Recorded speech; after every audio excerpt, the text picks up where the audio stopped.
എത്രയും പ്രിയപ്പെട്ട കുട്ടി, ലോകത്തിലുള്ള ആളുകൾ നിന്റെ തമാശകൾ കണ്ടുകൊണ്ടേയിരിക്കും.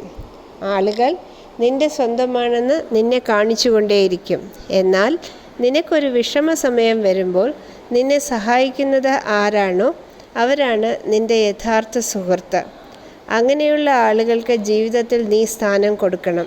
എന്തെന്നാൽ അവരാണ് നിസ്വാർത്ഥതയോടെ നിന്നെ സ്നേഹിക്കുന്നവർ. ഹനുമാൻ ചാലീസ എന്നും വായിക്കൂ, നിനക്ക് നല്ലത് വരും. നിന്റെ ഇന്നുകളെയും നാളുകളെയും ഞാൻ സുരക്ഷിതമാക്കിയിട്ടുണ്ട്. അതുകൊണ്ട് നീ നിന്റെ ജോലി ചെയ്തുകൊണ്ടേയിരിക്കുക. അതുപോലെ നാമവും ജപിച്ചുകൊണ്ടേയിരിക്കുക. ഞാൻ ആഗ്രഹിക്കുന്നു നീ അന്നദാനം നടത്തണം. അതുപോലെ ആവശ്യക്കാരെ സഹായിക്കുകയും വേണം. സന്തോഷമായിരിക്കൂ, നല്ലതുപോലെ ചിരിക്കൂ. എൻ്റെ ഒരുപാട് ആശീർവാദം നിൻ്റെ കൂടെയുണ്ട്.